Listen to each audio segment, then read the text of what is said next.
आज हम कुछ उदाहरण लेंगे, ठीक है, उन पर विचार करते हैं। उदाहरण जैसे कोई भी संख्या में 2 दी है तो हम इसको कैसे 2 ही लिख सकते हैं, या 2 गुणा 1 भी लिख सकते हैं, कोई उत्तर नहीं है, ठीक है। अब जैसे 4 दी है तो हम इसको कैसे लिखेंगे, 2 गुणा 2। कोई संख्या 6 दी है तो इसको कैसे लिखेंगे, 3 गुणा 2। ऐसी कोई संख्या हमें दी है 77 तो हम इसको कैसे लिखेंगे, 7 गुणा 11। या कोई हमें नंबर दिया हुआ है 55 तो इसको कैसे लिखेंगे, 5 गुणा 11। और कोई नंबर हमको दिया हुआ हो 88 तो इसको हम कैसे लिखेंगे, 2 गुणा 2 गुणा 2 गुणा 11, ठीक है। इसके बाद और भी देख लीजिए, जैसे कोई भी संख्या दी है 255 तो इसको हम कैसे लिखेंगे, 255 को जैसे से 5 ही हो जाएगा तो हम 5 गुणा, ठीक है। फिर इसको कैसे लिखेंगे, 5 गुणा 17 51, यानी इसको कैसे लिख सकते हैं, 3 गुणा 5 गुणा 17, ठीक है। ऐसे बहुत सारे उदाहरण हैं।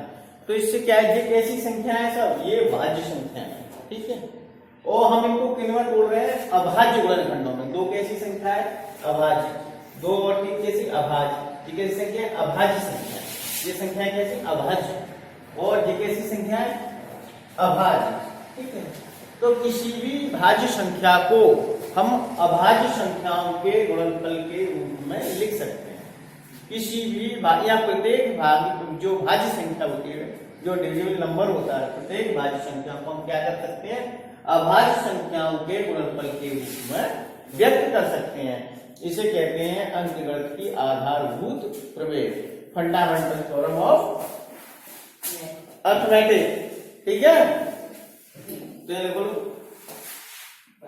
अंकगणित की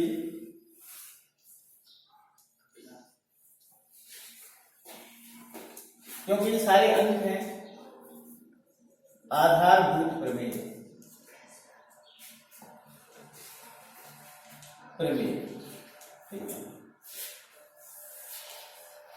प्रत्येक भाज्य संख्या को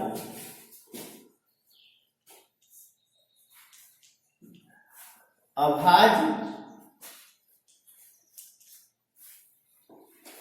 गुणनफलों, अभाज्य संख्याओं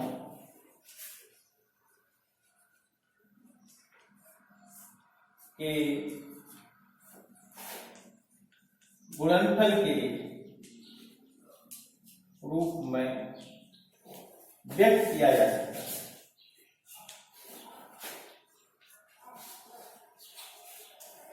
ठीक है। और इनके जो गुणनखंड होते हैं वो कैसे होते हैं, अद्वितीय, या इसके क्रम को ध्यान में रखा ना जाए। जैसे इस क्रम को हम ऐसे भी रख सकते हैं तो ये भी रख लें, दोनों बात देखिए, इसके क्रम को हम ध्यान में न रखें। तो प्रत्येक भाज्य संख्या को अभाज्य संख्याओं से गुणनफल के रूप में व्यक्त किया जा सकता है, ठीक है। गुणनफल के रूप में व्यक्त किया जा सकता है। ये तुम्हारी अंकगणित की आधारभूत प्रमेय है। एक्सरसाइज 1.2 का क्वेश्चन नंबर फर्स्ट है। इसमें हमें ये संख्याएं दी 140, 156, 3825, 5005, ठीक है, 7429, इनको अभाज्य संख्याओं के गुणनफल के रूप में हमें व्यक्त करना है। तो सबसे पहले आप 140 को लिखिए, चाहो तो इसकी टेबल बना के लिख दें या सीधी भी लिख सकते हैं। सबसे पहले सबसे छोटी संख्या 2 से 12 देंगे तो ये कितना आ गया 70, फिर 2 से दे दीजिए तो आ गया आपका 35, तो इसके बाद किससे देंगे 5 तो 7 आ गया, फिर किससे देंगे 7 से, तो कितना है 1। तो हम 140 को यहाँ कैसे लिख सकते हैं, 2 गुणा 2 गुणा 5 गुणा 7, ठीक है। ये आपके सारे गुणनखंड जैसे अभाज्य 140 इज इक्वल टू, ऐसे 2 बार आया तो 2 की पावर 2 इंटू 5 गुणा 7। अब आ जाइए 156 पर, इसको हम कैसे लिखेंगे, इसकी भी टेबल बना लीजिए। तो सबसे पहले किसका भाग लेंगे हम, इसमें 2 का, तो कितना है ये 7 और 8, फिर आप 2 से दीजिए तो ये कितना आ जाएगा तुम्हारा 3 और 9, फिर 3 से दीजिए तो कितना आएगा 1 और 3, फिर 13 से 2 तो कितना आएगा 1, तो 156 को आप कैसे लिख सकते हैं? 2 गुणा 2 गुणा 3 गुणा 13। ठीक है, तो ये कितना होगा? 156, 2 2 बार आया, 2 की पावर 2 इंटू 3 गुणा 13। अब आइए 3825, 3825।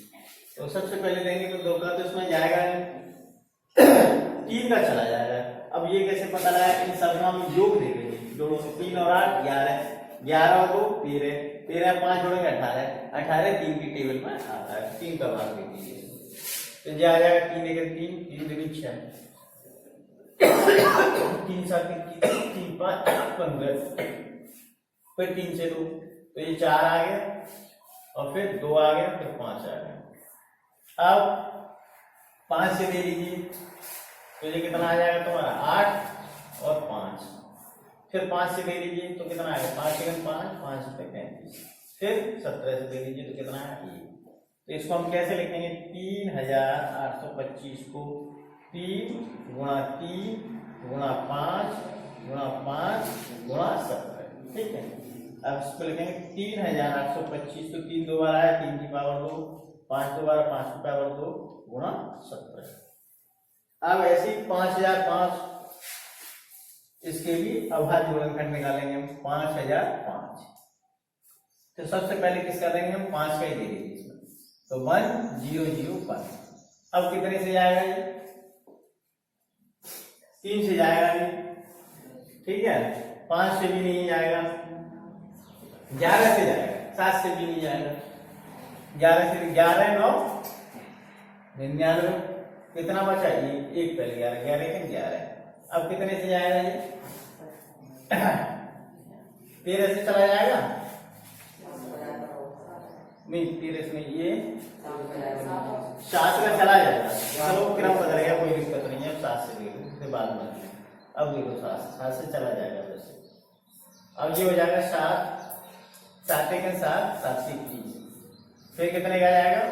13।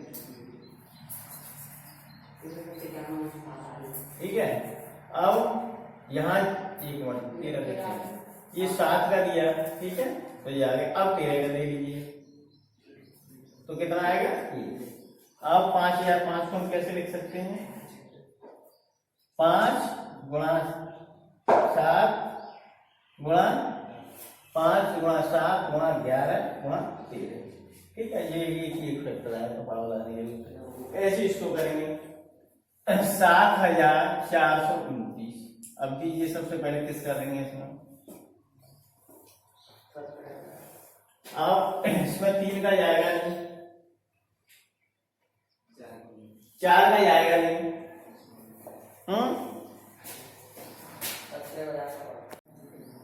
अब देखो इसमें 2 का जाएगा नहीं, 3 का जाएगा नहीं, 5 का भी नहीं जाएगा, 7 का भी नहीं जाएगा, 11 का भी नहीं जाएगा, 13 का भी नहीं। अब 17 का दो, 17 4 68, कितने बचे? 6। अब ये कितने हो गए? 62, 17 3 51, कितने बचे? 11 और ये 9, 119, 17 7 119। अब कितने का जाएगा? 23, 17 के बाद 19 का जाएगा, तो जाएगा 19 19 दूनी 38। ठीक है, कितने बचे? 5, फिर 57, 19 3 57। अब 23 का दिन कितनी? 1 बार, तो 7429 को हम कैसे लिखेंगे? 17 गुणा 19 गुणा 23। एक्सरसाइज 1.2 का क्वेश्चन नंबर 2। इसमें में ये दो जो संख्याएं दी हैं, पहले इनका एलसीएम फिर एचसीएफ ज्ञात करना है, फिर आपको ये देखना सत्यापित करना है कि दोनों संख्याओं का गुणनफल एलसीएम और एचसीएफ के गुणनफल के बराबर है। ठीक है, तो सबसे पहले अभाज्य गुणनखंड करेंगे। 26 को कैसे लिखेंगे? 13 दूनी 26, और 91 को कैसे लिखेंगे? 7 गुणा 13। अब सबसे पहले हम इसमें क्या लिखते हैं? HCF, हाईएस्ट कॉमन फैक्टर या मासा। तो मासा क्या होती है? दूसरी दोनों में उभयनिष्ठ होती है, तो मासा कितना हम रखिएगा? एलसीएम लीस्ट कॉमन मल्टीपल यानी कि लासा, लासा में क्या है, जितने भी गुणनखंड होते हैं वो सब लेते हैं, लेकिन लेते कौन से, जिनकी पावर ज्यादा हो। जैसे यहाँ 2 है तो 2 लेंगे, और 2 कहीं है तो नहीं। जैसे 13 यहाँ भी है यहाँ भी, लेकिन दोनों की पावर एक एक है तो कोई सा भी ले लो। फिर ये 7 है, ठीक है, तो ये आपका क्या होगा, एलसीएम, और ये हो गया एचसीएफ। अब इन दोनों का गुणनफल करेंगे, एचसीएफ इंटू एलसीएम। ये कितना आ गया, 13, और ये हो जाएगा 2 गुणा 13 गुणा 7। एचसीएफ इंटू एलसीएम,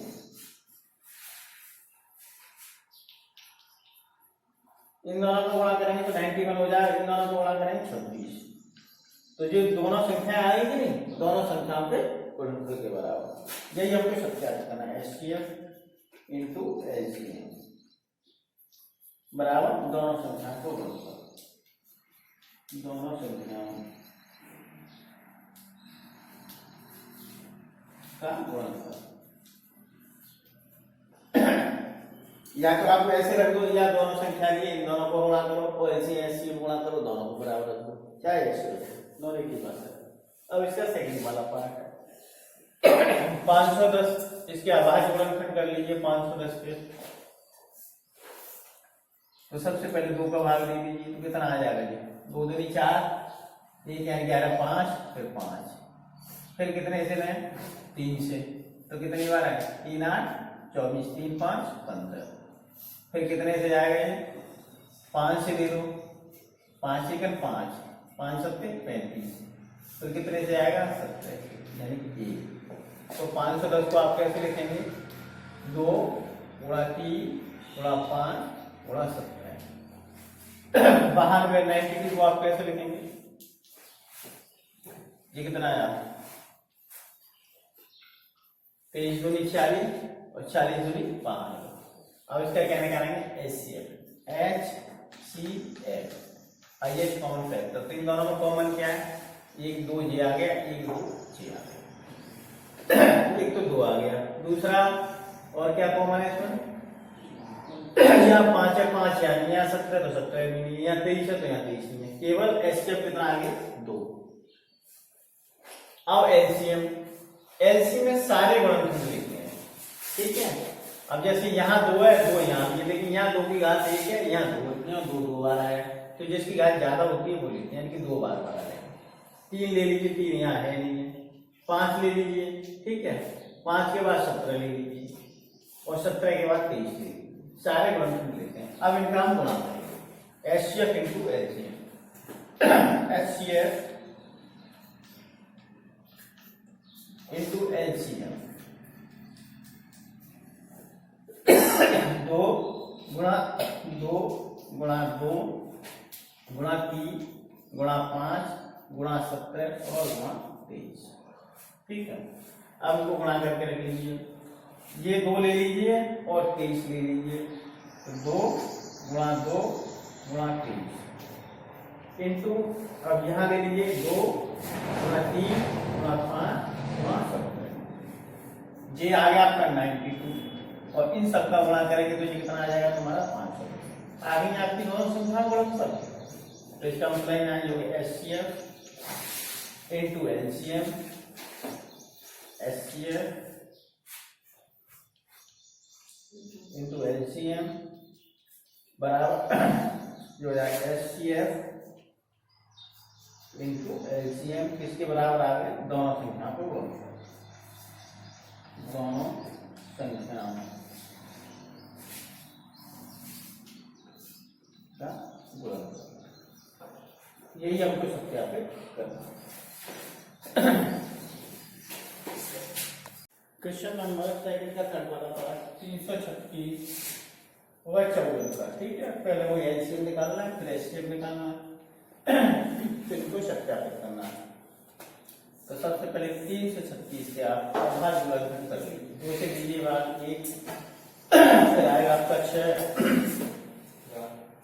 फिर कितना आ जाएगा 8, फिर 2 से ले लीजिए 8 4, फिर 2 से ले लीजिए 4 2, फिर 2 से आप ले लीजिए 2 1, फिर 3 से ले लीजिए 7, तो इस 7 से दे लीजिए।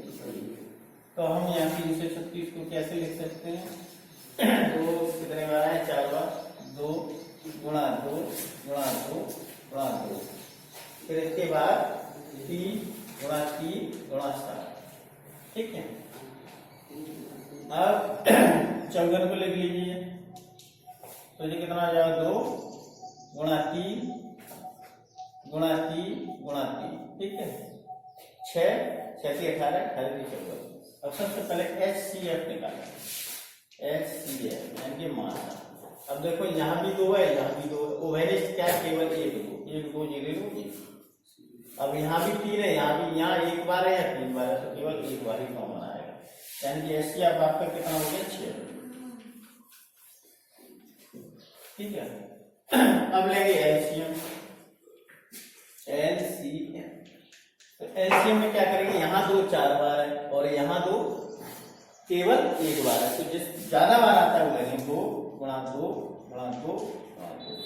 3 यहाँ भी है, यहाँ 1 बार है, यहाँ 3 बार है, तो ज्यादा वाला लेंगे। गुणा 3 गुणा 3 गुणा 3। यहाँ 7 है, 7 लेंगे। अब इस दोनों को गुणा करेंगे। HCF इंटू LCM बराबर जो जाएगा 2 गुणा 2 गुणा 2 गुणा 2, फिर उसके बाद जाएगा सॉरी 6। इससे पहले ये 6 आएगा, 6 गुणा। ठीक है। अब फिर आएगा 3 गुणा 3 3 बार, फिर गुणा 7। अब इसको चेक HCF इंटू LCM। तो सबसे पहले हम तो ये अलग अलग करेंगे। जो यार 2 गुणा 3 गुणा 3 गुणा 3। ठीक है। अब 1 2 हमने इसमें से ले लिया और 3 बार 3 ले लिया, तो उसमें बचा क्या? 2 गुणा 2 गुणा 2 गुणा 2। 4 बार तो ये 2 आ गया, ये वाला। ठीक है। 1 2 इसमें से पहले ले लिया था हमने। अब 3 कितनी बार ले लिया आपने? 3 बार। मैं कितना गया? ये वाला, यानी 1 बार। ठीक है। और गुणा 7। आप इन सबका गुणा करेंगे तो ये कितना आ जाएगा तुम्हारा? HCF into LCM। ये 54 आ गया और इन सबका गुणा करेंगे तो आपका आ जाएगा 336।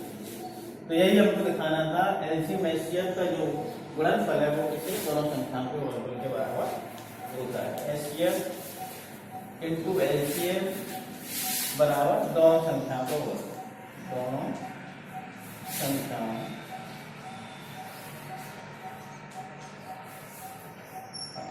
गुणनफल।